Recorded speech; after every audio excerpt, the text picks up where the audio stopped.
किराए की कोख। इमली नई नई शहर आई है। राजू अपने पति और 2 बेटों के साथ। गांव में कुछ नहीं बचा था। खुद की कोई जमीन नहीं थी। दूसरे के यहाँ मजदूरी करने के बाद अंत में 2 रुपए ही नहीं बचते थे।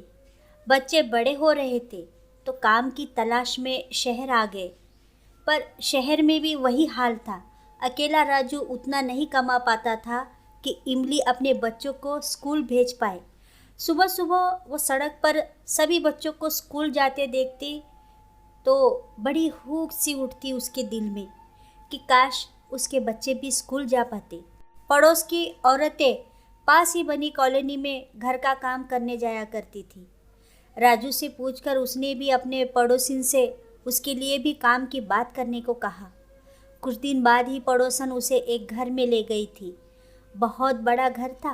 पति पत्नी अकेले ही रहते थे। पत्नी की तबीयत कम ठीक रहती थी, इसलिए साहब दिन भर की नौकरी चाहते थे। इमली तैयार हो गई और वहाँ काम करने लगी। इमली ने अपनी कार्य कुशलता से जल्दी ही घर का काम समझकर सीख लिया था।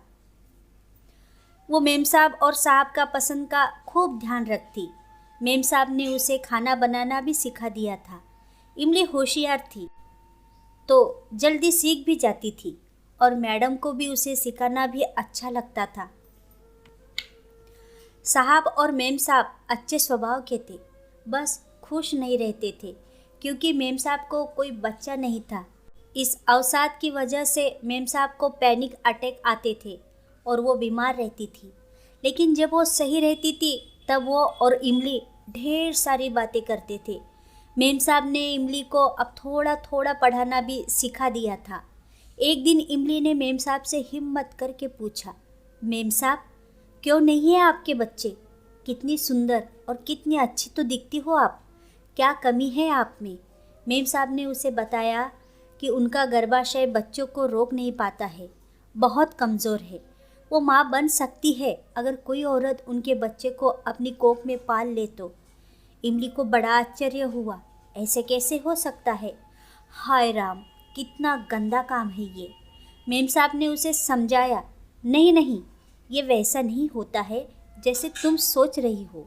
इसके लिए आपको किसी औरों के साथ सोना नहीं पड़ता है, बल्कि डॉक्टर के यहाँ जाना होता है और वो इंजेक्शन से ऐसे संभव करते हैं।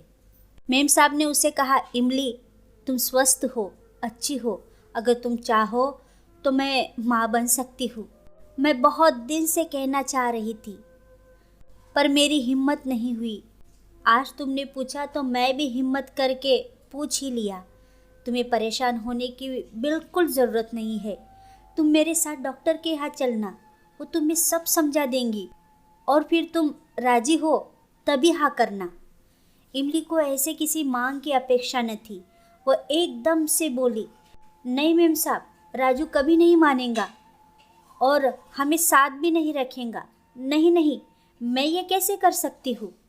मेम साहब अंदर गई और 50,000 रुपये उन्होंने इमली के हाथ पर रखे और बोली, अगर तुम राजी होंगी तो ये रख लेना और बाकी के सारे खर्चे भी तुम्हारे मेरे जिम्मे होंगे। तुम राजू से बात कर लो, अगर वो राजी नहीं हुआ तो कोई बात नहीं, कल मैं तुम्हारे घर आऊँगी।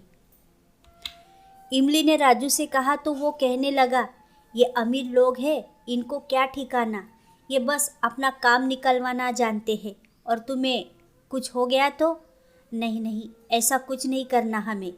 इमली ने कहा भी कि ये मालकिन वैसे नहीं है, पर राजू तैयार नहीं हुआ। मेम साहब तभी उसके घर पहुँचे और सारी बातें उन्होंने सुन ली थी उनकी।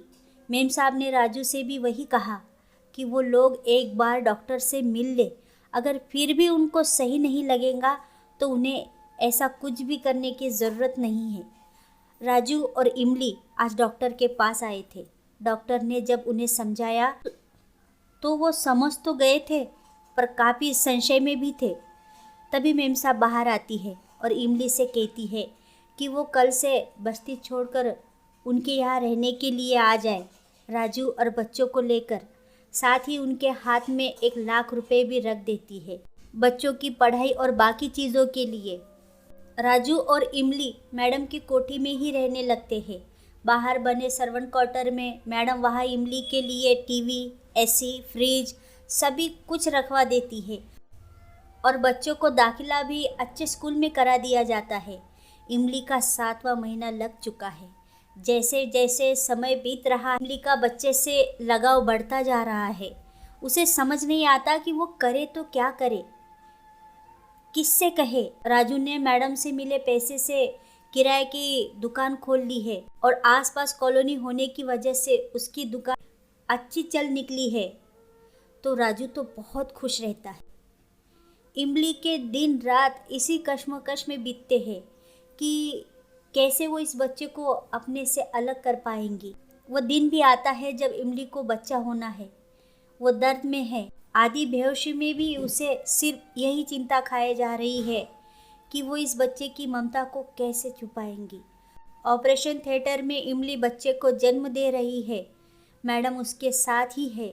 उन्होंने उसका हाथ थाम रखा है। बाहर राजू साहब भी है। इमली को ऑपरेशन थिएटर के बाद उसके रूम में शिफ्ट कर दिया जाता है। इमली होश में आती है तो अपने पास राजू को देखती है।